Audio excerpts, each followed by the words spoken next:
We begin with President Obama invoking executive privilege against House Republicans. Pete Williams, of course, is NBC's justice correspondent. Pete, executive privilege puts the president squarely in the middle of Fast and Furious, or was he already there? No, I don't think he was. There was never any real allegation that the president was involved in it. Let's go back to what Fast and Furious was. Please. This was the name of an ATF operation intended to track the flow of guns that were bought illegally in the U.S. and then smuggled into Mexico. And agents were instructed to simply watch them, to let the guns go in hopes of finding out where they ended up. But well over 1,000 guns were allowed to walk. Never were found, and 2 showed up at the scene where a U.S. Border Patrol agent named Brian Terry was killed in a shootout with drug dealers, though there's never been a conclusive match between those weapons and the rounds that killed him, but nonetheless raised a lot of concern about this operation. Now, the Justice Department says when the Attorney General found out about it, he put a stop to it, has taken some administrative measures to punish the people involved, and has an investigation going on. But the problem here, Michael, is that the Justice Department initially sent a letter up to Congress when it was first asked about this, saying no guns were walked. Well, that was obviously wrong.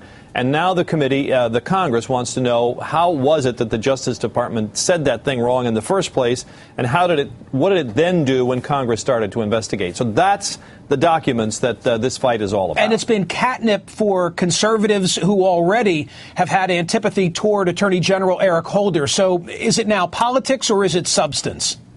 Well, I guess there's a little bit of both here, because the Justice Department is in a somewhat weakened position because, by their own admission, this initial letter was wrong, and Congress wants to know how it was that it was misinformed.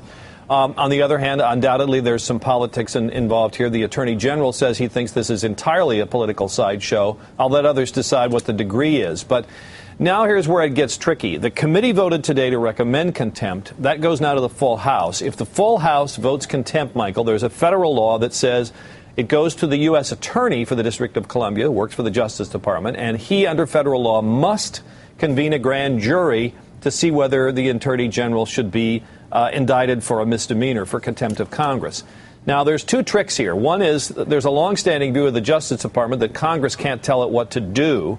But secondly, and this is what the development today was, why it's important, it's been the view of both Republicans and Democrats when they run the Justice Department that when a president asserts executive privilege, then the U.S. attorney must not proceed, that that's the end of the matter. So that's why the decision by the White House to exert executive privilege over some of the documents that are disputed here, that's why it sort of changed what may happen with if and when this ever gets to court. Pete, great primer. Thank you very much for that.